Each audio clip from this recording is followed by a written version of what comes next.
Hey guys, welcome everyone. कैसे हैं आप सब? बढ़िया। हम शुरुआत करने जा रहे हैं कॉस्ट एंड मैनेजमेंट अकाउंटिंग की। तो क्लासेस शुरू करने से पहले थोड़ी बहुत बातें कर लेते हैं। ये जो सेशन है ये बहुत इंपॉर्टेंट होने वाला है। रीज़न ये है कि हम बाकी जब भी पढ़ेंगे, जो भी सेशन होगा हमारे आगे आने वाले जितने भी सेशन होंगे उनके अंदर मैं ये मान के चलूँगा कि आपको इस सेशन के अंदर जो बातें बताई गई है वो पता है। क्योंकि कुछ क्या होते हैं, बेसिक्स होते हैं। वो बेसिक्स अगर आपको पता होंगे तो उसके बाद में आप उस चैप्टर को अच्छे से समझ पाओगे। लाइक अगर मैंने मेथड ऑफ कॉस्टिंग का है तो मेथड ऑफ कॉस्टिंग के वक्त आपको पता होना चाहिए कि मेथड ऑफ कॉस्टिंग के अंदर कौन कौन से हैं। अगर मैं बात करता हूँ कि कंपोनेंट ऑफ कॉस्ट, तो आपको पता होना चाहिए कंपोनेंट ऑफ कॉस्ट के अंदर क्या क्या चीज़ें हैं। तो आज का जो ये सेशन है ये कैसा सेशन होगा, इसके अंदर हम क्या करेंगे, जो जो टर्म यूज होती है नॉर्मली उन टर्म को हम क्या करेंगे, डिस्कस करेंगे। यहाँ ये कंप्लीट नोट्स नहीं तैयार करेंगे। कंप्लीट जो थ्योरी है वो हम कब करेंगे, जब हमारे एक बार सारे चैप्टर कंप्लीट हो जाएंगे उसके बाद में। रीज़न क्या है, क्योंकि थ्योरी जो प्रैक्टिकल सब्जेक्ट की है वो कैसे बनती है, प्रैक्टिकल कॉन्सेप्ट्स की थ्योरी बनती है। तो जो थ्योरी होगी वो हम क्या करेंगे, सबसे लास्ट में करेंगे। पहले हम क्या करेंगे, सारे चैप्टर करेंगे और उसके बाद में हम क्या करेंगे, थ्योरी करेंगे। पर्टिकुलर चैप्टर से रिलेटेड थ्योरी वहाँ साथ साथ में होती रहेगी, लेकिन प्योर जो थ्योरी है कॉस्ट अकाउंटिंग की वो हम क्या करेंगे, बाद में करेंगे। जब सारे प्रैक्टिकल चैप्टर जब कंप्लीट हो जाएंगे तो उसके बाद में हम क्या करेंगे, हमारा थ्योरी वाला पार्ट जो है वो करेंगे। और जब उस वक्त हम थ्योरी का पार्ट करेंगे तो वो शायद थोड़ा सा टाइम लगेगा, लगभग एक सेशन या दो सेशन होंगे 30-40 मिनट के, तो जिसके अंदर हम क्या कर लेंगे, पूरी की पूरी थ्योरी कवर कर लेंगे। क्योंकि फिर उसमें कुछ बचेगा नहीं, जो हमने प्रैक्टिकल किया होगा वही हमें वापस क्या करना है, देखना है। समझ पा रहे बात? जैसे मैं आपको बताऊं कि जापान के अंदर ऐसा होता है। अगर आप जापान नहीं गए हैं तो आप क्या करोगे, सिर्फ इमेजिन करोगे कि हाँ ऐसा होता होगा, अगर आगे वाला बता रहा है तो होता होगा। वहीं पर मैं आप बताऊं कि आपके गांव के अंदर ऐसा होता है तो आप उसे आराम से कोरिलेट कर पाओगे, क्योंकि आपने अपने गांव को देख रखा है। मैं बताऊं कि आपके शहर के अंदर ये है तो आप उसे आसानी से कोरिलेट कर पाओगे। रीज़न क्या है, क्योंकि आपने उन चीज़ों को देख रखा है। तो हम क्या करेंगे, पहले प्रैक्टिकल कॉन्सेप्ट करेंगे ताकि आप एक बार क्या कर लो, उन सब चीज़ों से फेमिलियर हो जाओ। फिर हम क्या करेंगे, थ्योरी तो कुछ बचेगा ही नहीं, फिर तो सिर्फ बताना है कि हमने वहाँ ऐसा ऐसा किया था। क्लियर है? कैसे पढ़ेंगे, तो हम हमारे खुद के नोट्स से पढ़ेंगे जिसके अंदर सब कुछ कवर कर रखा है। तो इसको हम छोटे छोटे कॉन्सेप्ट बना रखे हैं, छोटे छोटे इलस्ट्रेशन बना रखे हैं, उन इलस्ट्रेशन के सारे से पढ़ेंगे। जब तक सेशन चल रहा है तब तक आप लिखने पे ध्यान न दें, समझने में ध्यान दें। जितना ज़्यादा आप फोकस जो है वो समझने में करोगे उतना आपके लिए फिर लिखने की ज़रूरत कम होती जाएगी। रीज़न ये है क्योंकि अगर आपने समझ लिया तो उसके बाद में फिर आप उस चीज़ को कभी भी नहीं भूलोगे। तो साथ साथ में लिखने से बढ़िया आप क्या कीजिएगा, अभी एक बार समझ लीजिए फिर उसके बाद में इसको लिख दीजिएगा। क्लियर है? तो हम चलते हैं हमारे बोर्ड पे। ये आ गए हम हमारे बोर्ड पे। Introduction to cost and management accounting. आज जो है, आज के सेशन के अंदर हमारी जो है हल्की फुल्की बातें होगी। इन वर्ड को सिर्फ समझने की कोशिश करेंगे, इनके बारे में ज़्यादा कुछ लिखेंगे नहीं। इन वर्ड को समझने की कोशिश करेंगे ताकि हमारी जो आने वाली क्लासेज है वो आसानी से रन हो पाए। समझ पा रहे हैं बात? तो इन वर्ड को हम क्या करेंगे, समझने की कोशिश करेंगे कि ये वर्ड जो है वो किस तरीके से है और इनका क्या मतलब और क्या चीज़ें ये होती है। देखिए, ये सब समझने से पहले दो वर्ड जो है वो उनको हम लिखते हैं। सबसे पहले इस चैप्टर सब्जेक्ट का नाम लिखते हैं। तो इसका नाम है cost and management accounting. Sir ये क्या है कॉस्ट एंड मैनेजमेंट अकाउंटिंग? देखिए, cost accounting, management accounting, cost and management accounting, ये तीनों क्या है इनके बारे में बात करते हैं। सबसे पहले बात करते हैं हम कॉस्ट के बारे में। तो देखिए, कोई भी प्रोडक्ट अगर हम बनाते हैं तो उसको बनाने में कुछ जो है वो खर्चा लगता है। सीधी सी बात है, जैसे ये पेन हो गया, इस पेन को बनाने में क्या लगा होगा, कुछ कॉस्ट लगी होगी। सपोज इसको बनाने में 7 रुपये का टोटल खर्चा आया, तो इसको हम डिटरमाइन कैसे करेंगे, उस प्रोसेस को तो हम कहते हैं कॉस्टिंग। और ये जो इसके लिए कितना खर्चा लगा इसे हम क्या कहते हैं, कॉस्ट कहते हैं। क्लियर है? देखिए, 3 वर्ड होते हैं एक तो होता है कंजूस, एक होता है, भाई हिंदी में मेरा ये हो सकता है मात्रा उल्टी सीधी हो तो आप समझ लीजिएगा, क्योंकि हिंदी में मेरी मात्राएं थोड़ी गड़बड़ी रहती है। एक होता है मितव्ययी और एक होता है अपव्ययी। सर ये क्या होता है? देखिए, कंजूस वो होता है जो ज़रूरत की चीज़ें भी नहीं लेता है। कंजूस वो होता है जो ज़रूरत की चीज़ें भी नहीं लेता है। अपव्ययी वो होता है जो बिना ज़रूरत की चीज़ें भी लेता है। कॉस्टिंग जो वो ना तो कंजूस के लिए ना अपव्ययी के लिए, ये किसके लिए? मितव्ययी के लिए। मतलब जो अपने ज़रूरत की चीज़ें लेता है, अननेसेसरी चीज़ें नहीं लेता है। समझ पा रहे हो बात? तो कॉस्टिंग का मतलब ये नहीं है कि कॉस्ट को सिर्फ, आधे से ज़्यादा क्या समझते हैं कॉस्टिंग का मतलब क्या है कि यहाँ पर हम सिर्फ कॉस्ट कम करेंगे, कैसे भी करके कॉस्ट कम करना है। नहीं, ऐसा नहीं है। यहाँ पर हम क्या करेंगे, क्वालिटी को मेंटेन करते हुए कॉस्ट कम करने की कोशिश करेंगे। लाइक इस पेन को बनाने में जो इसकी पेन की बेसिक क्वालिटी, वो क्वालिटी वैसे वैसे मेंटेन रहे और मैं इसकी कॉस्ट जो है वो क्या कर सकूँ, किस तरीके से कम कर सकूँ। तो ये जो सारा किस में पढ़ा जाएगा, कॉस्टिंग के अंदर पढ़ा जाएगा।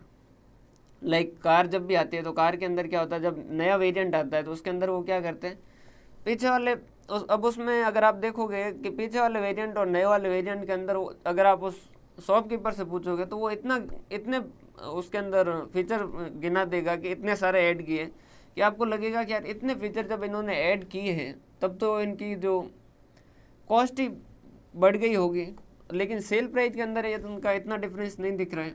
तो उनका रीज़न क्या होता है, तो वो क्या करते हैं, वैल्यू एनालिसिस करते हैं। वैल्यू एनालिसिस कैसे कि कार में, जैसे कार के अंदर बहुत सारे फीचर दिए थे उन्होंने पीछे वाले मॉडल के अंदर, उसमें से कुछ ऐसे थे जिनसे कोई यूटिलिटी नहीं थी और वो उन्होंने दिए थे और उनके लिए उनको कॉस्ट इनकर हो रही थी। तो उन्होंने क्या किया, उन फीचर को हटा दिया, तो वहाँ कॉस्ट कम हो गई। और इसके बाद में क्या कर दिया, दूसरे कुछ जिनके अंदर यूटिलिटी ज़्यादा, वो वाले फीचर उन्होंने क्या कर दिए, इंट्रोड्यूस कर दिए। समझ पा रहे बा? तो जो गए हैं वो कैसे थे, जिनके अंदर वैल्यू कम डिराइव हो रही थी कस्टमर को, तो गए उनके अंदर कस्टमर का उतना ध्यान नहीं है। जो आए हैं वो कैसे, ज़्यादा यूटिलिटी वाले फीचर आए, तो क्वालिटी भी मेंटेन हो गई, कॉस्ट भी कम ही रही। समझ पा रहे बात? तो ये सारा का सारा हम किसके अंदर करते हैं, कॉस्टिंग के अंदर करते हैं। तो कॉस्टिंग का मतलब सिर्फ ये कहना कि कॉस्ट का मतलब, कॉस्टिंग का मतलब ये कहना है कि कॉस्ट को कम ही करना है, नहीं, ऐसा नहीं है। यहाँ पर क्या है, कॉस्ट को सही रखना, जो क्वालिटी है उस क्वालिटी के हिसाब से जितना कॉस्ट होना चाहिए उतना कॉस्ट रखने की कोशिश करते हैं। तो यहाँ पर हम इसके बारे में बात करते हैं। तो ये सारा किस में आ गया, कॉस्ट अकाउंटिंग में। सर तो ये मैनेजमेंट अकाउंटिंग क्या है? देखो, कॉस्ट अकाउंटिंग में हम बात किसके लिए करेंगे, कॉस्ट से रिलेटेड, कि कॉस्ट में क्या है, कॉस्ट का एनालिसिस करेंगे, कॉस्ट को कम कैसे करें वगैरह सारी चीज़ें इसके अंदर करेंगे। मैनेजमेंट अकाउंटिंग क्या है, कोई भी ऐसी अकाउंटिंग जो मैनेजर की इंफॉर्मेशन की नीड पूरी करे। समझिएगा बात, जैसे मुझे किसी कंपनी में इन्वेस्ट करना है तो मैं क्या करूँगा, उस कंपनी की trading P&L and balance sheet देखूंगा और मुझे पता चल जाएगा कि भाई इसके प्रॉफिट कैसे है, इसकी एसेट वगैरह कैसी है, तो इसकी आगे की ग्रोथ वगैरह कैसे होने के चांसेस है। तो मेरी कुछ नीड थी इन्वेस्टमेंट के लिए, मुझे कुछ इन्फॉर्मेशन की नीड थी, तो और वो नीड मेरी फाइनेंशियल स्टेटमेंट ने कंप्लीट की। वैसे कैसे मैनेजर जो उनको तो बहुत सारे डिसीजन लेने होते हैं, जैसे रॉ मटेरियल कहाँ से परचेज करें, ए से खरीदें, बी से खरीदें, सी से खरीदें, एम्प्लॉय कौन से को लेके आएँ, कितने एम्प्लॉय रखें, ज़्यादा एम्प्लॉय रखें या ज़्यादा मशीनें रखें, मशीनें ज़्यादा रखेंगे तो क्या इम्पैक्ट आएगा, आदमी ज़्यादा रखेंगे तो क्या इम्पैक्ट आएगा, यहाँ इन्वेस्टमेंट करें या नहीं करें, यहाँ इन्वेस्टमेंट करेंगे तो क्या होगा, नहीं करेंगे तो क्या होगा, यहाँ इन्वेस्टमेंट करेंगे तो गुडविल, कंपनी की गुडविल पे क्या इम्पैक्ट आएगा, गुडविल बढ़ेगी या कम होगी। तो मैनेजर को तो हर तरीके के डिसीजन लेने, सिर्फ मॉनेटरी नहीं, नॉन मॉनेटरी वगैरह सारे के सारे उसे तो ज़रूरत रहती है और उसे डिसीजन लेना होता है कि ये प्रोडक्ट बनाए या नहीं बनाए। तो उसके अंदर वो क्या चाहता है, कॉस्ट अकाउंटिंग से भी कुछ इन्फॉर्मेशन लेता है कि इसकी कॉस्ट कितनी लगेगी, फिर वो देखेगा कि सेल प्राइस जो है वो कितनी है, तो उसके हिसाब से वो क्या करेगा, डिसीजन लेगा। हाँ जी सर, बात तो आप सही कह रहे हो। तो देखिए, मैनेजमेंट अकाउंटिंग क्या है, वो अकाउंटिंग जो क्या करती है, मैनेजर की इन्फॉर्मेशन की नीड को पूरी करती है। अब यहाँ पर कोई फिक्स रूल नहीं होता, क्यों, मैनेजर को कैसी भी इन्फॉर्मेशन चाहिए रहती है, कॉस्ट अकाउंटिंग के अंदर रूल रहेंगे, कॉस्ट अकाउंटिंग उसी तरीके से चलेगी। लेकिन मैनेजमेंट में तो मैनेजर को कैसी भी इंफॉर्मेशन चाहिए होती है, हो सकता है उससे गुडविल से रिलेटेड है तो उसे बाहर कुछ सर्वे करवा के भी इंफॉर्मेशन निकालनी पड़ सकती है। लाइक जैसे फॉर एग्जाम्पल रजनीगंधा एक प्रीमियम ब्रांड है, महंगा ब्रांड है। अब रजनीगंधा का एक प्रोडक्ट उन्होंने और निकाला तानसेन। अब तानसेन के अंदर इन्वेस्टमेंट करने से हो सकता है कि उनका क्या हो सकता था, वैल्यूएशन कम हो सकता था। रीज़न क्या था, रीज़न क्या था, क्योंकि ये एक हाई प्राइस रेंज वाला प्रोडक्ट था। अब वो कहाँ जा रहा है, लो रेंज वाले प्रोडक्ट में। तो इन्होंने क्या किया, जो तानसेन बनाया वो क्या किया, उन्होंने रजनीगंधा ने उसको एक अलग कंपनी का नाम दिया और अलग कंपनी के हिसाब से उन्होंने क्या किया, उसको मार्केट के अंदर लेके आए। सेम ऐसा कैसा देखोगे आप मारुति के अंदर, तो मारुति हमेशा से कैसी कारें बनाती थी, जो लो कॉस्ट की होती थी, कम प्राइस के अंदर मिलती थी, कम बजट वाले लोग उसे आराम से खरीद सकते थे, मेंटेनेंस कॉस्ट इसकी हमेशा से कम रहती थी। इस वजह से ये क्या था, जो आम आदमी थे उनके हमेशा रीत में रहा। अब इनका भी मन हुआ कि हम भी क्या करें, हायर इनकम वाले सेगमेंट को भी पकड़ें। तो इन्होंने क्या किया कि ऐसा ना हो कि हायर इनकम के सेगमेंट को पकड़ने की कोशिश के अंदर हम हमारे लोअर इनकम के सेगमेंट जो उसको हम क्या कर दें, छोड़ दें, क्योंकि इमेज का क्वेश्चन होता है, इमेज खराब नहीं हो। तो उन्होंने क्या किया, एक अलग उनका उसी कंपनी ने एक अपना अलग डिपार्टमेंट बनाया, नेक्सा, जो क्या करता है प्रीमियम कारें बनाता है और ये जो है वो लोअर सेगमेंट की कारें बनाता है। समझ पा रहे हो बात?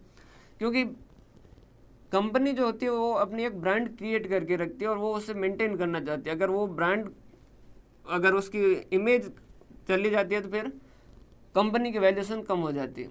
लाइक लाल कृष्ण आडवाणी, उन्होंने अपने पूरे जीवन के अंदर एक सोच रखी थी कि भाई मैं हिंदूवादी हूँ और उसी का वो प्रचार कर रहे थे। फॉर एग्जाम्पल, मैं किसी का समर्थन नहीं कर रहा हूँ, मैं किसी के विपक्ष में नहीं हूँ, मैं एक एग्जाम्पल से बता रहा हूँ। तो उनका पूरे जीवन के अंदर एक ही कॉन्सेप्ट था कि भाई उन्होंने हिंदूवादी सोच को क्या किया था, आगे बढ़ाया था। पाकिस्तान गए और उन्होंने जिन्ना की मज़ार पे गए और वहाँ पे जाके उन्होंने जिन्ना जी की तारीफ़ कर दी। और वहाँ तारीफ़ करते से उनके ब्रांड जो है, उनकी इमेज जो है वो इतनी ऐसी हो गई, यहाँ के लोग जो थे, जो उनके साथ थे, उनके हिंदूवादी सोच के कारण उन्होंने क्या कर दिया, उनका साथ छोड़ दिया। और उसके बाद से उनका जो जगह थी वो मार्गदर्शक मंडल के अंदर चली गई। तो वैसा इमेज रहता है, कंपनी का भी इमेज रहता है। तो कंपनी का इमेज जो होता है वो बहुत क्रूशियल होता है। समझ पा रहे हैं बात? तो मैनेजमेंट अकाउंटिंग क्या हो गया, मैनेजमेंट अकाउंटिंग मतलब क्या हुआ, मैनेजर के इन्फॉर्मेशन की नीड, कैसी भी मैनेजर की जो इन्फॉर्मेशन की नीड है वो कंप्लीट जो करता है वो मैनेजमेंट अकाउंटिंग। क्लियर है सर? हम क्या पढ़ेंगे, कॉस्ट अकाउंटिंग या मैनेजमेंट अकाउंटिंग? हम पढ़ेंगे कॉस्ट एंड मैनेजमेंट अकाउंटिंग। मतलब कॉस्ट अकाउंटिंग और कॉस्ट अकाउंटिंग किस तरीके से मैनेजर की हेल्प करता है डिसीजन मेकिंग के अंदर, वो दोनों चीज़ें हम साथ में पढ़ेंगे। इस वजह से हम जो पढ़ने वाले हैं वो न कॉस्ट अकाउंटिंग पढ़ने वाले हैं, न मैनेजमेंट अकाउंटिंग पढ़ने वाले हैं। हम पढ़ने वाले हैं cost and management accounting. Clear है? समझ पा रहे हो बात? Sir cost and management accounting, देखिए सिर्फ कॉस्ट अकाउंटिंग होता तो हम इसमें डिसीजन मेकिंग पे कभी बात नहीं करते। हमारे चैप्टर के अंदर मार्जिनल कॉस्टिंग कभी नहीं होता। और अगर सिर्फ मैनेजमेंट अकाउंटिंग पढ़ते तो हमें बहुत सारे और भी चीज़ें पढ़नी होती। हम यहाँ पढ़ रहे हैं cost and management accounting. Cost accounting कहाँ कहाँ यूजफुल होती है मैनेजमेंट, और किस किस तरीके से यूजफुल होती है, और किस तरीके से manager in cost accounting information की मदद से डिसीजन लेता है। समझ पा रहे हैं बात यहाँ तक की? अब हमें क्या करना है, हमारा टारगेट आ गया है कि हमें क्वालिटी तो क्या करनी है, मेंटेन करनी है, और कॉस्ट को क्या करनी है, कम करनी है, रिड्यूस करनी है। समझ पा रहे हैं बात? अब कॉस्ट कम करने से रिलेटेड दो वर्ड आएंगे। एक आता है कॉस्ट कंट्रोल। अभी सिर्फ समझने पे ध्यान दीजिए, ये जो है ये थ्योरी क्लास नहीं है, ये सिर्फ उन वर्ड को समझने की कोशिश कर रहे हैं ताकि आप आगे आपको दिक्कत ना आए। बाकी जो भी चैप्टर पढ़ेंगे उसके अंदर हम ये मान के चलेंगे ये सब्जेक्ट, ये पर्टिकुलर वर्ड के बारे में आपको पता है। कॉस्ट कंट्रोल हो गया, एंड सेकंड वर्ड होता है कॉस्ट रिडक्शन। अब हमें क्वालिटी तो मेंटेन करना है। अब क्वालिटी मेंटेन करने के साथ साथ हम दो टारगेट रखते हैं। एक तो cost control. Sir cost control क्या होता है? देखिए, मुझे इस पेन को बनाने में सपोज 8 रुपये लगते हैं, मान लीजिए कि 8 रुपये लगते हैं। अब मैं चाहता हूँ कि ये 8 रुपये से 9 ना हो। 9 क्यों हो सकते हैं? हो सकता है कि क्या हो, वेस्टेज बढ़ जाए, हो सकता है कोई भी कारण हो सकता है, मेटेरियल की प्राइस वगैरह बढ़ जाए, ऐसा कुछ हो जाए। तो मैं क्या करना चाहता हूँ, इसको 8 रुपये का 8 रुपये रखना चाहता हूँ। तो अगर मुझे एक्सपेक्टेड होता है कि आगे मेटेरियल की प्राइस बढ़ने वाला है तो मैं पहले से ज़्यादा प्रोक्योर करके रख लूँ, खरीद के रख लूँ। समझ पा रहे बात? मैं सारे टारगेट जो है वो मेरे क्या है कि ये जो 8 रुपये आज लग रहे हैं, ये 8 रुपये से 9 ना हो जाए, 10 ना हो जाए। इसको मैं 8 पे रोकने के लिए जो भी प्रयास करता हूँ वो किस में आते हैं? कॉस्ट कंट्रोल के अंदर। ठीक है सर, समझ आ गया, आसान सी बात है। सेकंड बात करते हैं कॉस्ट रिडक्शन। कॉस्ट रिडक्शन में क्या होता है, यहाँ मैं थोड़ा लालची हो रहा हूँ। लालची कैसे कि भाई 8 रुपये है, ये 8 से 7 कैसे हो जाए। क्वालिटी मेंटेन रखनी, क्वालिटी ख़राब नहीं करनी, क्वालिटी मेंटेन करनी है। 8 रुपये से इसको मैं 7 कैसे करूँ, उसके लिए भी कुछ प्रयास करूँगा। कैसे? जैसे मेरा रॉ मटेरियल जो है वो उसका कोई सब्सटीट्यूट ढूंढूंगा। जैसे मैं आज प्लास्टिक यूज़ कर रहा हूँ जो मुझे महंगा पड़ रहा है, मैं इस प्लास्टिक का कुछ ऐसा सब्सटीट्यूट ढूंढूँ जिससे मैं पेन बना सकूँ और वो भी क्वालिटी वैसे वैसे मेंटेन रहे और वो इससे सस्ता हो। तो वहाँ जो प्रयास कर रहा हूँ मैं, इसको 8 से 7 पे लाने के लिए, 6 पे लाने के लिए, वो क्या कहलाता है? कॉस्ट रिडक्शन होता है। क्लियर है? तो ये हो गया कॉस्ट कंट्रोल, कॉस्ट रिडक्शन। इनके डिफरेंस वगैरह, इनकी प्यूरी थ्योरी हम बाद में पढ़ेंगे। अभी हम इन वर्ड को समझ रहे हैं ताकि हम हमारे प्रैक्टिकल चैप्टर जो है वो शुरू कर सकें। इसके अलावा बहुत सारे वर्ड है जिनके बारे में हमें अभी पढ़ना है। बेसिक कॉन्सेप्ट हमने कॉस्ट के बारे में पता कर लिया, कॉस्ट अकाउंटिंग के बारे में पता किया, मैनेजमेंट अकाउंटिंग के बारे में, कॉस्ट कंट्रोल और कॉस्ट रिडक्शन, यहाँ तक के वर्ड जो इनको हम समझ लिए। लिखेंगे अभी नहीं, लिखेंगे हम इनको बाद में। अभी हम सिर्फ समझने की कोशिश कर रहे हैं। जब सारे चैप्टर कंप्लीट हो जाएंगे उसके बाद में हम इस थ्योरी पार्ट को लिख देंगे। अब है एलिमेंट ऑफ कॉस्ट। कॉस्ट कहाँ कहाँ इनकर होती है। जैसे ये पेन बनाया होगा, सपोज ये पेन बनाया होगा, तो इसमें पहली बात तो खर्चा कहाँ लगा होगा सर? प्लास्टिक का लगा होगा, इंक का लगा होगा, सही बात है, ये हो गया सर। और क्या लगा होगा? इसको बनाने के लिए कुछ आदमी लगे होंगे, उनको हमने क्या किया होगा? सैलरी दी होगी। हाँ जी सर, सही बात है, तो ये एक और खर्चा हो गया। इसके अलावा और भी कुछ खर्चे हुए होंगे, जैसे मशीन चल रही होगी, मशीन के खर्चे हुए होंगे। उसके अलावा एसी चल रही होगी, एसी के खर्चे हुए होंगे। इलेक्ट्रिसिटी चल रही थी, लाइटें चल रही थी, पंखे चल रहे थे, एस चल रही थी, मौज चल रही थी, उन सब के खर्चे हुए। वो भी खर्चे तो हुए इस पेन को बनाने में। हाँ जी सर, सही बात है। तो मेन कौन कौन से कारण है जिनकी वजह से कॉस्ट जो वो इनकर होती है? तो मेनली 3 इसके एलिमेंट माने जाते हैं कॉस्ट के: material, labour and overhead. Material में क्या आ गया? वो सारी चीज़ें जो इस पेन को बनाने के लिए लगी है, वो हो गया मटेरियल। फिर लेबर, लेबर कौन सा हो गया? जो मज़दूरों को हमने सैलरी दी है, एम्प्लॉयज़ को हमने जो भी सैलरी दी है, वो इसमें आ गया। और उसके अलावा बाकी जो भी खर्चे वो आ गए ओवरहेड के अंदर। तो ये हो गया आपके element of cost: material, labour और ओवरहेड। इन सबको आगे क्या किया जाता है? 2 हिस्सों में बांटा जाता है, डायरेक्ट एंड इनडायरेक्ट। आगे direct and indirect, direct and. Sir ये क्या हो गया, ये क्या बन रहा है डायरेक्ट और इनडायरेक्ट? देखिए इसमें मटेरियल क्या क्या लगा होगा, समझिएगा। इसमें मटेरियल क्या क्या लगा होगा। अगर हम बात करें इन्वेंट्री की, तो इन्वेंट्री की डेफिनेशन के अंदर अगर आप पढ़ोगे AS2 के हिसाब से, तो इन्वेंट्री का मतलब क्या है? इन्वेंट्री वो है जिसे हम क्या करेंगे, या तो सेल करेंगे, या हम उसे प्रोडक्शन प्रोसेस के अंदर यूज करेंगे, या उसे वो रॉ मटेरियल के फॉर्म में पढ़िए। तो कुछ इन्वेंट्री जो होती है, कुछ इन्वेंट्री जो है वो क्या होती है? यूज होती है। और रॉ मटेरियल जो है कुछ यूज होता है, वो यूज तो सभी होता है, मतलब यूँ समझिए कि कुछ जो है वो क्या होगा, फाइनल प्रोडक्ट के साथ बाहर निकलेगा। कैसा? इसका जैसे प्लास्टिक है, तो ये प्लास्टिक यूज भी हुआ इसके अंदर पेन को बनाने में, और जब पेन सेल हो रही है, फाइनल प्रोडक्ट जब सेल हो रहा है, तब ये प्लास्टिक जो है वो साथ में जा रहा है। इसके अंदर रखी गई इंक जो इसको बनाने में यूज भी हुई है और साथ में जा भी रही है। जब मैं ये आपको सेल करूँगा तो मैं साथ में आपको ये इंक भी साथ में जा रही है। तो जो मटेरियल फाइनल प्रोडक्ट के साथ बाहर जा रहा है उसे तो हम क्या कहते हैं? Direct material. ठीक है सर, समझ आ गया। तो फिर इनडायरेक्ट मटेरियल क्या हुआ? जो साथ नहीं जा रहा है। समझ पा रहे हो बात? भाई एक को समझ लीजिए, दूसरा अपने आप से समझ आ जाएगा। सर साथ नहीं जा रहा कैसे? जैसे इसको बनाने वाली जो मशीन थी वो डीजल से चलती थी, तो हमने डीजल यूज़ किया। क्या इस पेन के साथ वो डीजल जा रहा है क्या? नहीं सर, वो डीजल इस पेन के साथ नहीं जा रहा है, तो वो क्या हो गया? Indirect material. ठीक है सर, समझ आ गया। लेबर के मामले में सेम वैसा वैसा कॉन्सेप्ट, डायरेक्ट लेबर और इनडायरेक्ट लेबर। सर जी डायरेक्ट लेबर क्या होता है? जो डायरेक्टली प्रोडक्ट पे काम करता है, लाइक जैसे अपना काम है बीड़ी बनाने का, तो एक आदमी जो बीड़ी बनाता है तो वो तो क्या हो गया? डायरेक्ट लेबर, उसको सैलरी देंगे, वो डायरेक्ट लेबर में आ जाएगा। एक होता है जो क्या करता है, सुबह को आके पूरी सफाई करता है, तो उसको भी हमको सैलरी देते हैं, वो किस में जाएगा? इनडायरेक्ट लेबर में। सही बात है सर, समझ आ गया। ओवरहेड के मामले में वैसा डायरेक्ट और इनडायरेक्ट क्लासिफिकेशन हम करते हैं। क्लियर है, समझ पा रहे हैं बात? अब इसके बाद में मेथड ऑफ कॉस्टिंग और टेक्निक्स ऑफ कॉस्टिंग, इसके अंदर काफ़ी ज़्यादा कन्फ्यूजन रहता है। मेथड ऑफ कॉस्टिंग जो है ये क्या है? ये सेल्फ रेस्पेक्ट वाले हैं। सर कैसे सेल्फ रेस्पेक्ट? मतलब जिनका खुद का ईगो है भाई। ईगो कैसे? ये जो है ये पर्टिकुलर सिचुएशन के अंदर ही लगते हैं, ऐसा नहीं कि हर जगह मुंह मारते फिरते हैं, समझिएगा। जैसे प्रोसेस कॉस्टिंग एक मेथड है, तो ये प्रोसेस कॉस्टिंग कहाँ लगेगा? वहाँ लगेगा जहाँ पर काम प्रोसेस के रूप में होता है। अगर आइसोलेटेड काम होता है, सीधा सीधा काम हो जाता है, प्रोसेस नहीं है वहाँ, तो वहाँ प्रोसेस कॉस्टिंग नहीं लगेगा। समझ पा रहे बात?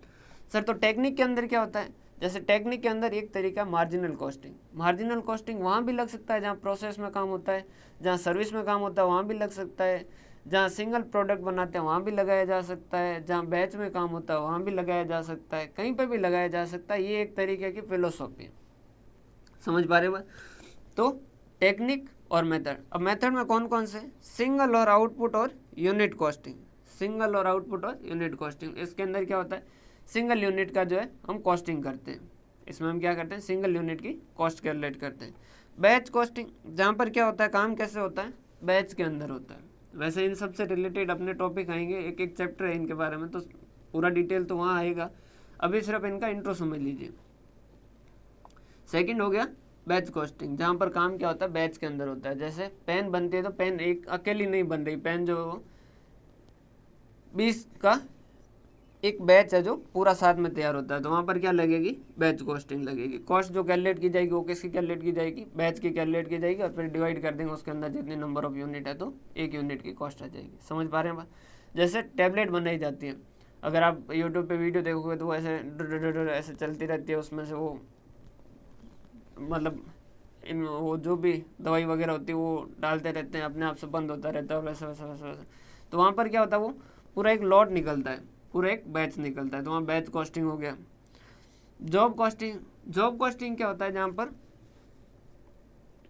कस्टमर की स्पेसिफिकेशन पे काम होता है। सर कैसे? कस्टमर की स्पेसिफिकेशन पे कैसे काम होता है? जैसे आपकी बाइक ख़राब हो गई और मैं गैरेज चलाता हूँ, आप मेरे पास बाइक सही करवाने आओगे, तो क्या मैं अपने आप से, मेरी मर्जी होगी वो काम करूँगा क्या बाइक में? नहीं। आप आएंगे, आप बताएंगे कि सर जी एक तो इसका क्लच प्लेट गई हुई है, वो तो रिप्लेस कीजिए, बहुत परेशान कर रही है, ब्रेक शू गए हुए हैं वो सही कीजिए, और इसके अलावा इंजन जो वो आवाज़ ज़्यादा कर रहा है उसको देखिए किस वजह से आवाज़ कर रहा है, आगे वाली लाइट जो वो काम नहीं कर रही है वो देखिए, वो सही कीजिए। तो जो आप काम बताओगे उसके हिसाब से मैं एक एस्टिमेट बना के दूंगा। अगर आपने गाड़ी और बाइक सर्विस पे दी होगी तो आपको पता होगा, वहाँ पर मैं क्या करूँगा? जो जो आप काम बताओगे उनको लिखूँगा, नीचे लेबर लिखूँगा, उसका कुछ पैसा ऐड करूँगा और आपको बता दूंगा भाई साहब इतने पैसे आपके लगेंगे। समझ आ रही बात? तो यहाँ पर क्या काम हो रहा है? कस्टमर की स्पेसिफिकेशन पे कस्टमर बता रहा है कि साहब ये काम करके, तो हमने क्या कर दी? वो काम करके दे दिए। ये क्या हो गई? Job costing. कॉन्ट्रैक्ट कॉस्टिंग क्या होता है?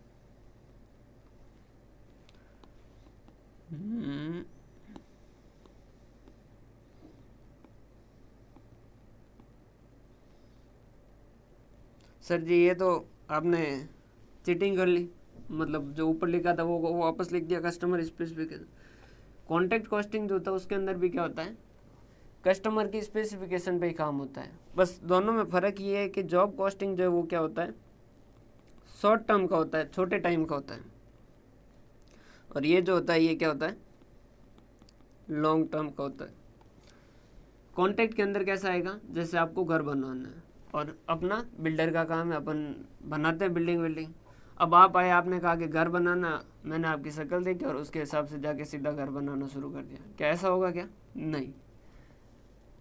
आप हमें बताएंगे, क्या क्या बताएंगे कि सर पहली बात मेरा वास्तु के अंदर थोड़ा इंटरेस्ट है, तो उसके हिसाब से ध्यान रखिएगा, मुझे ये चीज़ें वास्तु के हिसाब से चाहिए, बाकी मुझे किचन यहाँ चाहिए, बेडरूम मुझे यहाँ चाहिए, गेस्ट ज़्यादा आते हैं तो गेस्ट एरिया मुझे बड़ा चाहिए, क्यों, और बालकनी चाहिए, मुझे सुबह बालकनी के अंदर बैठ के सनलाइट के साथ चाय पीने का मज़ा उठाना है, तो वैसा होना चाहिए। मेरी विंडो ऐसी जगह होनी चाहिए जहाँ से मुझे बाहर जब देखूँ तो सब हरा हरा दिखना चाहिए, पेड़ पौधे जहाँ लगे हुए वहाँ विंडो होनी चाहिए, ताकि मैं अब जब बाहर देखूँ तो मुझे मज़ा सा आए।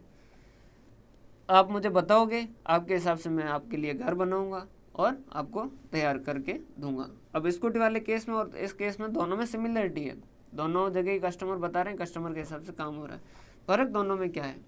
फ़र्क दोनों में ये है कि जॉब कॉस्टिंग जो वो शॉर्ट ड्यूरेशन है, स्कूटी वगैरह बाइक वगैरह सही करवानी 2 दिन के अंदर, 4 दिन के अंदर, 10 दिन के अंदर मैं करके दे दूँ। कॉन्ट्रैक्ट कॉस्टिंग जो वो क्या होता है, लॉन्ग ड्यूरेशन का, या यूँ कह सकते हैं, अगर मैं यूँ कहना चाहूँ कि कॉन्ट्रैक्ट जो वो लॉन्ग ड्यूरेशन का जॉब है तो भी चलेगा, कोई दिक्कत वाली बात नहीं है, आप नाराज मत होइएगा, क्योंकि मैं ये सेम ही है। समझ आ रही बात? कस्टमर के स्पेसिफिकेशन पे काम हो रहा है, बस ये लंबे टाइम के लिए, छोटे टाइम के लिए। प्रोसेस कॉस्टिंग ये कहाँ लगता है? जहाँ काम स्टेप बाय स्टेप होता है, जहाँ पर काम, जैसे रिफाइनरी हो गया, तो रिफाइनरी के अंदर क्या होता है, काम जो वो स्टेप बाय स्टेप, पहले उसको एक्सट्रैक्ट किया, बाहर निकाला, फिर उसको थोड़ा साफ़ किया, फिर उसके बाद में अलग अलग कैटेगरी में बांटा, फिर उसको प्रोसेस किया, फिर उसको प्रोसेस करने के बाद फिर दोबारा प्रोसेस किया, और बढ़िया क्वालिटी वाला जो वो साइड में किया, जो ख़राब क्वालिटी का वो साइड में किया, जो ग्लिसरीन वगैरह थे उनको साइड में किया, पेट्रोल को अलग किया, डीजल को अलग किया, गैस को अलग किया। तो ये सारा सारा क्या होता है, काम प्रोसेस बाय प्रोसेस चलता है, वहाँ पर क्या लगती है, प्रोसेस कॉस्टिंग लगती है। रिफाइनरी, केमिकल मैन्युफैक्चरिंग वगैरह के अंदर ये लगती है ज़्यादातर। ऑपरेटिंग कॉस्टिंग और सर्विस कॉस्टिंग, भाई साहब हमारे जैसे लोग, हमारे लिए क्या लगेगा, सर्विस कॉस्टिंग। सर आप अपना अलग मेथड क्यों लेके बैठे? भाई हमारे पास मटेरियल है ही नहीं, हमारा मटेरियल जो है वो गला है, इसको समझ पा रहे हो बात? सर्विस कॉस्टिंग के अंदर क्या होता है, वैल्यू जो होती है सर्विस की होती है, प्रोडक्ट जो वो नहीं होता, उसकी जगह क्या होती है, प्रोडक्ट जो है वो सर्विस होती है, या यूँ कहें सर्विस ही प्रोडक्ट होती है, तो वहाँ पर क्या लगेगा, आपका सर्विस कॉस्टिंग लगेगा। सर्विस कॉस्टिंग का ही दूसरा नाम है जो ऑपरेटिंग कॉस्टिंग है, समझ पा रहे हो? और प्रोसेस कॉस्टिंग का दूसरा नाम क्या है, ऑपरेशन कॉस्टिंग। प्रोसेस का दूसरा नाम क्या है, ऑपरेशन। आगे इनको डिटेल में पढ़ेंगे, अभी आपको समझाने की कोशिश कर रहे हैं, सिर्फ इनका बेसिक पता हो जाए आपको, ताकि हम आगे के हमारे चैप्टर जो है वो आसानी से कर पाएँ। जैसे मार्जिनल पढ़ाते वक्त अगर मैं प्रोसेस कॉस्टिंग कहूँ तो आपको पता होना चाहिए प्रोसेस मतलब ये, क्लियर है? तो ये हो गया सर्विस कॉस्टिंग। तो यहाँ कॉस्टिंग अलग होगी, यहाँ पर क्या होगा, मेन चीज़ यूनिट जो है वो अवेलेबल नहीं होती। जैसे मैं पेन सेल कर रहा हूँ, घर बना के बेच रहा हूँ, तो उसके अंदर तो मुझे पता है इस प्रोडक्ट की कॉस्ट निकालनी है, लेकिन सर्विस कॉस्टिंग के अंदर कॉस्ट कैलकुलेट करना मुश्किल हो जाता है। कैसे? जैसे अगर मैं होटल चला रहा हूँ तो उस केस के अंदर मैं क्या रखूँ, किसकी कॉस्ट कैलकुलेट करूँ? एक गेस्ट आया, 1 दिन रुका, 1-2 दिन रुका, खाना साथ में खाया, खाना नहीं खाया, किसी ने लिकर लिया, किसी ने लिकर नहीं लिया, अलग अलग तरीके के लोग आए, बाहर यूज़ किया, बाहर नहीं यूज़ किया, अलग अलग तरीके के लोग आए, तो यहाँ पर कॉस्ट किसकी कैलकुलेट करूँ? क्योंकि प्रोडक्ट जो वो दिखने वाला प्रोडक्ट कुछ है नहीं। तो यहाँ पर क्या होता है, प्रोडक्ट को क्रिएट किया जाता है, बनाया जाता है कि पर डे कितनी कॉस्ट आ रही है, पर मील कितनी कॉस्ट आ रही है, एक आदमी को खाना खिलाने में कितनी कॉस्ट आ रही है। समझ पा रहे बात? तो यहाँ ऑपरेटिंग और सर्विस कॉस्टिंग लगती है, ये भी अपन पढ़ेंगे। मल्टीपल कॉस्टिंग क्या होता है, कुछ ऐसे होते हैं जिनके एक मेथड से काम नहीं बैठता है। जैसे हम साइकिल बना रहे हैं, तो साइकिल के अंदर जो कंपोनेंट बनाते हैं वो बैच के हिसाब से बना रहे हैं, ठीक है सर, कोई दिक्कत वाली बात नहीं है। काम जब वो प्रोसेस के हिसाब से भी हो रहा है तो वहाँ प्रोसेस कॉस्टिंग भी लगना चाहिए। समझ आ रही बात? ठीक है सर, समझ आ रही है। और भी कोई मेथड जो हो, मान लीजिए इसके अंदर और भी ज़रूरत पड़ रही है, और वो भी हमें क्या करना पड़ रहा है, यहाँ पर अप्लाई करना पड़ रहा है। जैसे कुछ प्रोडक्ट सिंगल सिंगल बन रहे हैं वहाँ यूनिट कॉस्टिंग लगा रहे हैं, कुछ बैच में बन रहे हैं वहाँ बैच कॉस्टिंग, बोल्ड वगैरह जो वो बैच में बन रहे थे वहाँ बैच कॉस्टिंग लगानी पड़ रही है और प्रोसेस कॉस्टिंग भी लगानी पड़ रही है। तो ऐसी सिचुएशन के अंदर हम क्या करते हैं, मल्टीपल कॉस्टिंग जो है उसका सहारा लेते हैं, बहुत सारे मेथड जो उनको यूज करके हम कॉस्ट कैलकुलेट करते हैं। अगर कोई हमसे पूछे कि कॉस्ट का मेन ऑब्जेक्टिव क्या है और उन्होंने कह दिया कि कॉस्ट कैलकुलेट करना या सेल प्राइस कैलकुलेट करना, तो ध्यान रखिएगा कॉस्ट का जो मेन पर्पज है वो कॉस्ट कैलकुलेट करना है। रीज़न क्या है कि सेल प्राइस हम कभी कैलकुलेट करते हैं, कभी हम कैलकुलेट नहीं करते हैं, कभी मार्केट जो वो हमें देता है। ऐसी भी बहुत सारी सिचुएशन होती है, जैसे पेन ये है, ऐसा कैसा पेन पूरी दुनिया बना रही है, पूरी दुनिया जो है वो मेरे आसपास वाले 10 रुपये में सेल कर रहे हैं, मैं चाहूँ उसको 11 में सेल करूँ, कोई नहीं खरीदेगा। समझ आ रही बात? तो यहाँ पर मुझे क्या करना होगा, मार्केट से लेना होगा। तो प्राइस, कई बार हम प्राइस गिवर होते हैं, कई बार हम प्राइस टेकर होते हैं। गिवर मतलब हम प्राइस दे रहे हैं मार्केट को, प्राइस टेकर मतलब हम मार्केट से प्राइस ले रहे हैं। तो कॉस्टिंग का पर्पज सेल प्राइस डिसाइड करना नहीं है। हाँ, कॉस्ट की मदद से हम सेल प्राइस डिसाइड करने में मदद ज़रूर करता है कि हमारी कॉस्ट 8 रुपये लग रही है तो सेल प्राइस हमारी 10 हो तो चलेगा, 9 हो तो भी चलेगा, हमारा मुनाफा है। समझ आ रही बात? लेकिन कॉस्ट को कैलकुलेट किया जाता है कॉस्ट कैलकुलेट करने के लिए, मतलब कॉस्टिंग की जाती है कॉस्ट को कैलकुलेट करने के लिए। क्लियर है? ये तो हो गए मेथड जो स्पेसिफिक जगह पे लगेंगे। अब बात करते हैं हम टेक्निक्स, टेक्निक्स ऑफ कॉस्टिंग। ये क्या है टेक्निक्स ऑफ कॉस्टिंग? ये अप्रोचेज है जो कोई भी यूज कर सकता है, कोई भी जगह यूज कर सकता है। लाइक मार्जिनल कॉस्टिंग को आप प्रोसेस में भी यूज कर सकते हो, सर्विस में भी यूज कर सकते हो, जॉब में भी यूज कर सकते हो, और कॉन्ट्रैक्ट के अंदर, बैच के अंदर, कहीं पे भी यूज कर सकते हो। एब्जॉर्प्शन कॉस्टिंग को आप प्रोसेस में भी यूज कर सकते हो, जॉब के अंदर भी, कॉन्ट्रैक्ट के अंदर भी, कहीं पे भी। तो ये अलग तरीके से एक अप्रोच है कॉस्टिंग को पढ़ने के लिए, अलग अलग तरीके। समझ आ रही बात? तो टेक्निक्स के अंदर, कॉस्टिंग के अंदर जो है, पहला है यूनिफॉर्म कॉस्टिंग। ये तो क्या है, थ्योरेटिकल बातें, ऐसी पॉसिबल नहीं रहती है। ये क्या कहता है कि पूरी इंडस्ट्री जो मिल जाए और वो एक ही तरीके से क्या करें, कॉस्ट कैलकुलेट करें। उससे फ़ायदा क्या होगा? उससे फ़ायदा ये होगा कि हम कंपैरिजन आसानी से कर पाएंगे। वैसे कोई भी आदमी अपनी कॉस्ट के डाटा जो वो शेयर करना पसंद नहीं करता है, तो इस वजह से ये थोड़ा सा प्रैक्टिकल नहीं है, लेकिन है तो है, अपने तो एग्ज़ाम के हिसाब से भी देखना है।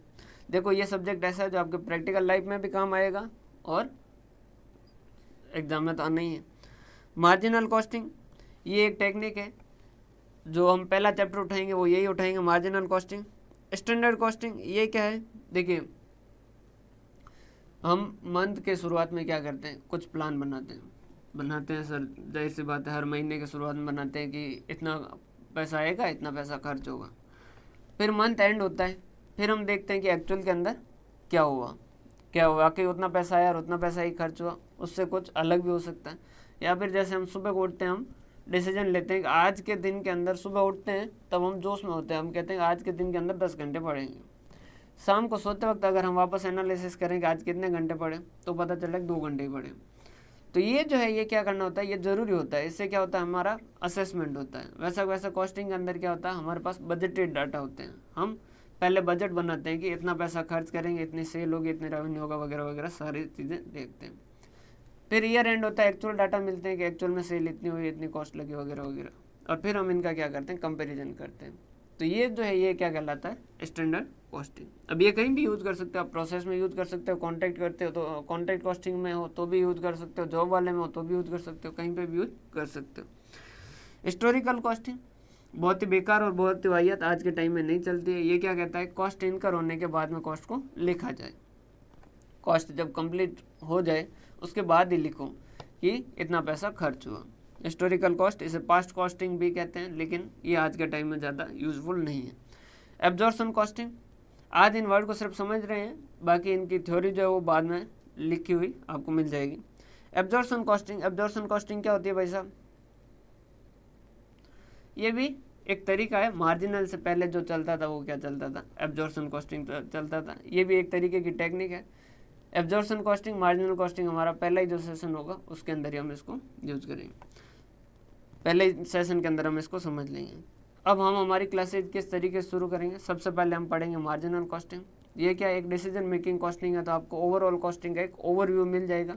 फिर हम तीनों कंपोनेंट को निपटाएंगे, मटेरियल, लेबर और ओवरहेड। तो ये हो गए अपने 4 चैप्टर। फिर अपन आएंगे मेथड पे, यूनिट, बैच, और उसके बाद में job process, job, contract process, service, ये हो गए सारे। और उसके बाद में ये कंप्लीट होने के बाद में उससे नेक्स्ट जो है हम फिर स्टैंडर्ड देख लेंगे, फिर बजट कर लेंगे और फिर उसके बाद में थ्योरी करेंगे। तो ये हमारा प्रोसेस रहेगा। इस तरीके से हम क्या करने वाले हैं, पढ़ने वाले हैं। क्लियर है? बाकी आपके कोई भी क्वेरी वगैरह हो, कोई डाउट वगैरह हो तो आप ज़रूर हमसे साझा कीजिएगा। बहुत बहुत धन्यवाद। मिलते हैं हम कल के लेक्चर में। कल के लेक्चर के अंदर हम क्या करेंगे, मार्जिनल कॉस्टिंग की शुरुआत करेंगे। मार्जिनल कॉस्टिंग से शुरुआत करेंगे, उसके बाद में मार्जिनल के बाद में देखो चैप्टर जो है वो आपके इसी तरीके से बने हुए हैं। ये 3 चैप्टर हो गए, एलिमेंट ऑफ कॉस्ट, ये चैप्टर हो गया एक, मिल के यूनिट और बैच मिल के एक हो गया, जॉब कॉन्ट्रैक्ट मिल के एक चैप्टर हो गया, प्रोसेस एक चैप्टर हो गया, ऑपरेटिंग सर्विस ये एक हो गया, मल्टीपल कॉस्टिंग मेथड नहीं है। और उसके बाद में ये मार्जिनल हो गया, स्टैंडर्ड हो गया। ये इस तरीके से आपके चैप्टर, और लास्ट के अंदर क्या करना है, हमें थ्योरी करनी है। इसके अलावा एक चैप्टर आपको अलग से देखना है, एक्टिविटी बेस्ड कॉस्टिंग। वो ओवरहेड को किस तरीके से लिखा जाता उससे रिलेटेड है। आज के टाइम के अंदर भी कॉस्टिंग के अंदर इम्प्रूवमेंट हो रहे हैं, आने वाले टाइम में भी होंगे। और जब तक ये चलेगा, मतलब दुनिया चलेगी, तब तक इसके अंदर इम्प्रूवमेंट होते रहेंगे। तो एक्टिविटी बेस्ड भी एक नया इम्प्रूवमेंट है, कॉस्ट को किस तरीके से कैलकुलेट करें। क्योंकि जितनी एक्यूरेट हमारी कॉस्ट होगी, जितनी एक्यूरेट हमारी कॉस्ट कैलकुलेट होगी, उतना ही एक्यूरेट हमारा डिसीजन होगा। अगर हमारी कॉस्ट सही से कैलकुलेट नहीं है, अगर मुझे पता नहीं है कि इसको बनाने में कितना रुपया लगा है, तो मैं सेल प्राइस क्या डिसाइड करूँगा, और मुझे क्या पता चलेगा कि मैं प्रॉफिट कमा रहा हूँ या लॉस कमा रहा हूँ। मुझे क्या पता चलेगा कि अगर जैसे मेरे 4-5 डिपार्टमेंट, मुझे नहीं पता है कॉस्ट, तो मैं क्या पता करूँगा कि मेरा कौन सा डिपार्टमेंट कितना प्रॉफिट दे रहा है, कौन सा मुझे ज़्यादा ध्यान देना चाहिए, किस पे मुझे कम ध्यान देना चाहिए, किसको मुझे बंद कर देना चाहिए। तो कॉस्ट जो है वो बहुत इंपॉर्टेंट है, इसी के हिसाब से डिसीजन होते हैं। क्योंकि कॉस्ट का डिसीजन के अंदर बहुत ज़्यादा यूज होता है, इस वजह से कॉस्ट जो है वो मैनेजर की फेवरेट है, और इसको साथ में पढ़ा जाता है कॉस्ट एंड मैनेजमेंट अकाउंटिंग की। यह मैनेजर की इन्फॉर्मेशन की नीड पूरी करता है। बहुत बहुत धन्यवाद। मिलते हैं हम हमारे नेक्स्ट सेशन में मार्जिनल कॉस्टिंग के साथ। बहुत बहुत धन्यवाद।